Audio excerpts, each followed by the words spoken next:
ओम श्री भगवते वासुदेवाय नमः। नमस्कार दोस्तों, स्पिरिचुअलिटी बाय सुमन चैनल पर आप सभी का स्वागत है।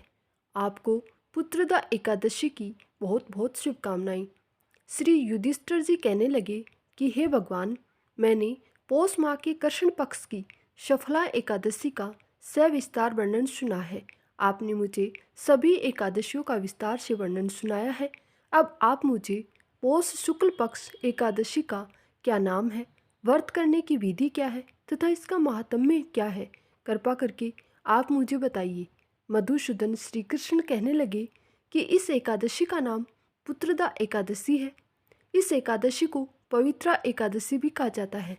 पुत्रदा एकादशी व्रत करने वाले व्यक्ति को पूजा के बाद पौष पुत्रदा एकादशी व्रत की कथा जरूर सुननी चाहिए।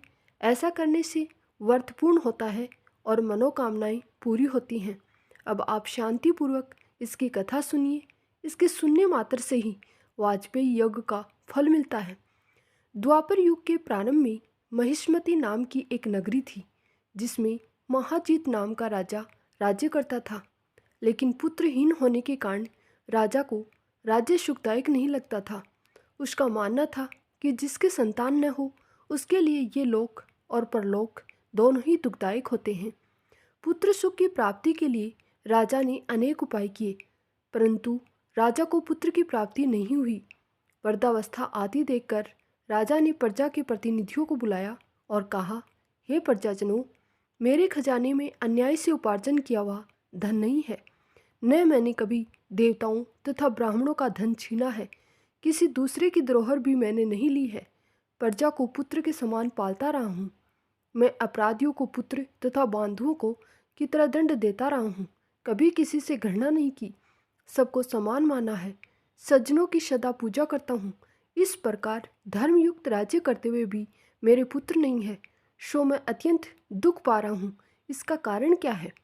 राजा महिजीत की इस बात को विचारने के लिए मंत्री तथा प्रजा के प्रतिनिधि वन को गए।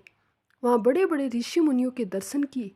राजा की उत्तम कामना की पूर्ति के लिए किसी श्रेष्ठ तपस्वी मुनि को देखते फिरते रहे। एक आश्रम में उन्होंने एक अत्यंत वयोवृद्ध धर्म के ज्ञाता, बड़े तपस्वी, परमात्मा में मन लगाए हुए, निराहार, जितेंद्रिय, जितात्मा, जीत क्रोध, सनातन धर्म के गूढ़ तत्वों को जानने वाले, समस्त शास्त्रों के ज्ञाता महात्मा लोमस मुनि को देखा, जिनका कल्प के व्यतीत होने पर एक रोम गिरता था। सबने जाकर ऋषि को प्रणाम किया। उन लोगों को देखकर मुनि ने पूछा कि आप लोग किस कारण से यहाँ आए हैं। निसंदेह मैं आप लोगों का हित करूँगा। मेरा जन्म केवल दूसरों के उपकार के लिए ही हुआ है, इसमें संदेह मत करो। लोमस ऋषि के ऐसे वचन सुनकर सब लोग बोले, हे महर्षि, आप हमारी बात जानने में ब्रह्मा से भी अधिक समर्थ हैं, अतः आप हमारे इस संदेह को दूर कीजिए। महिष्मतीपुरी का धर्मात्मा राजा महिजीत प्रजा का पुत्र के समान पालन करता है, फिर भी वह स्वयं पुत्रहीन होने के कारण बहुत ही दुखी है। उन लोगों ने आगे कहा कि हम लोग उसकी प्रजा हैं, अतः उसके दुख से हम भी दुखी हैं। आपके दर्शन से हमें पूर्ण विश्वास है कि हमारा ये संकट अवश्य दूर हो जाएगा, क्योंकि महान पुरुषों के दर्शन मात्र से अनेक कष्ट दूर हो जाते हैं। अब आप कृपा करके राजा के पुत्र होने का उपाय बतलाइए।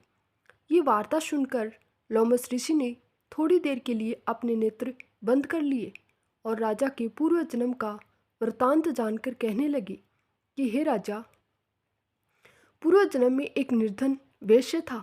निर्धन होने के कारण इसने कई बुरे कर्म किए हैं।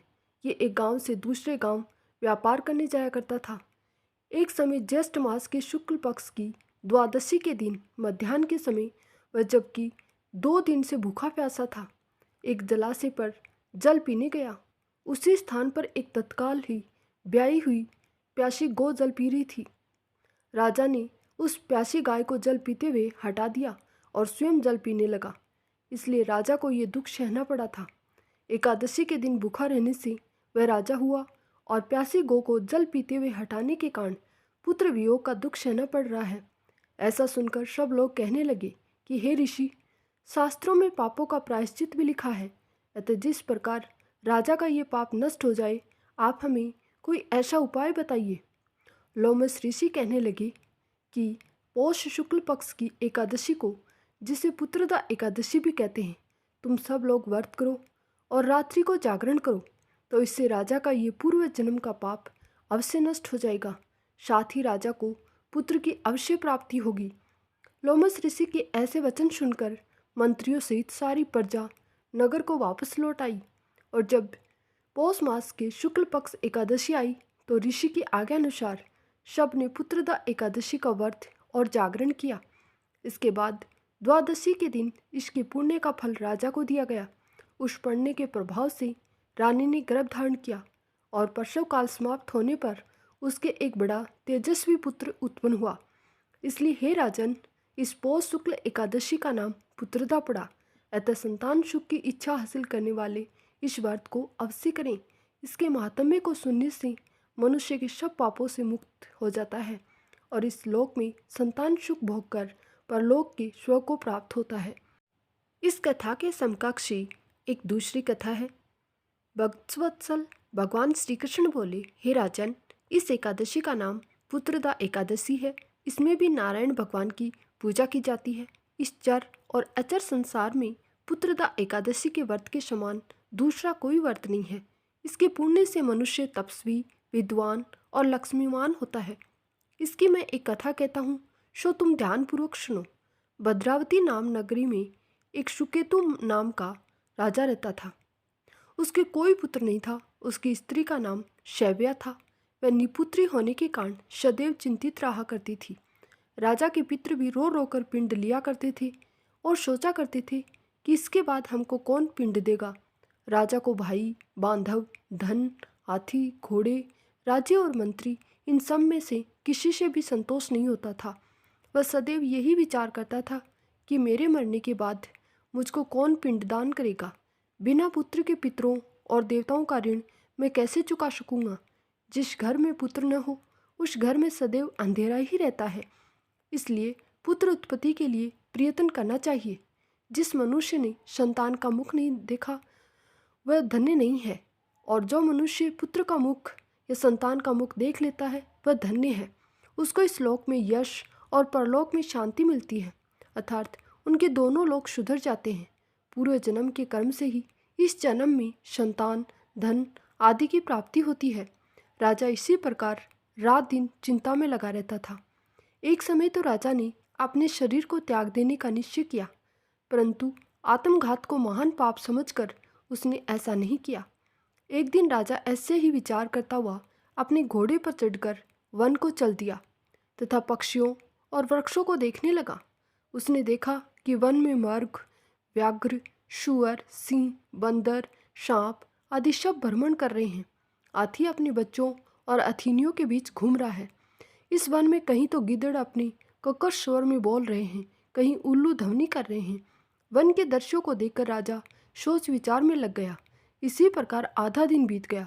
वह सोचने लगा कि मैंने कई यज्ञ किए, ब्राह्मणों को स्वादिष्ट भोजन से तृप्त किया, फिर भी मुझको दुख प्राप्त हुआ। क्यों? राजा प्यास के मारे अत्यंत दुखी हो गया और पानी की तलाश में इधर उधर फिरने लगा। थोड़ी दूरी पर राजा ने एक सरोवर देखा। उस सरोवर में कमल खिले थे तथा सारस, हंस, मगरमच्छ आदि सब विहार कर रहे थे। उस सरोवर के चारों तरफ मुनियों के आश्रम बने हुए थे। उसी समय राजा के दाहिने अंग फड़कने लगे। राजा शुंभ शकुन समझकर घोड़े से उतरकर मुनियों को दंडवत प्रणाम करके बैठ गया। राजा को देखकर मुनियों ने कहा, हे राजन, हम तुमसे अत्यंत प्रसन्न हैं। तुम्हारी क्या इच्छा है, सो कहो। राजा ने पूछा, महाराज, आप कौन हैं और किस लिए यहाँ आए हैं? कृपा करके बताइए। मुनि कहने लगे कि हे राजन, आज संतान देने वाली पुत्रदा एकादशी है। हम लोग विश्वदेव हैं और इस सरोवर में स्नान करने के लिए आए हैं। ये सुनकर राजा कहने लगा कि महाराज, मेरे भी कोई संतान नहीं है। यदि आप मुझ पर प्रसन्न हैं तो एक संतान का वरदान दीजिए। मुनि बोले, हे राजन, आज पुत्रदा एकादशी है, आप अवश्य ही इसका व्रत करें। भगवान की कृपा से अवश्य ही आपके घर में पुत्र होगा। मुनि के वचनों को सुनकर राजा ने उसी दिन एकादशी का व्रत किया और द्वादशी को उसका पारण किया। इसके पश्चात मुनियों को प्रणाम करके महल में वापस आ गया।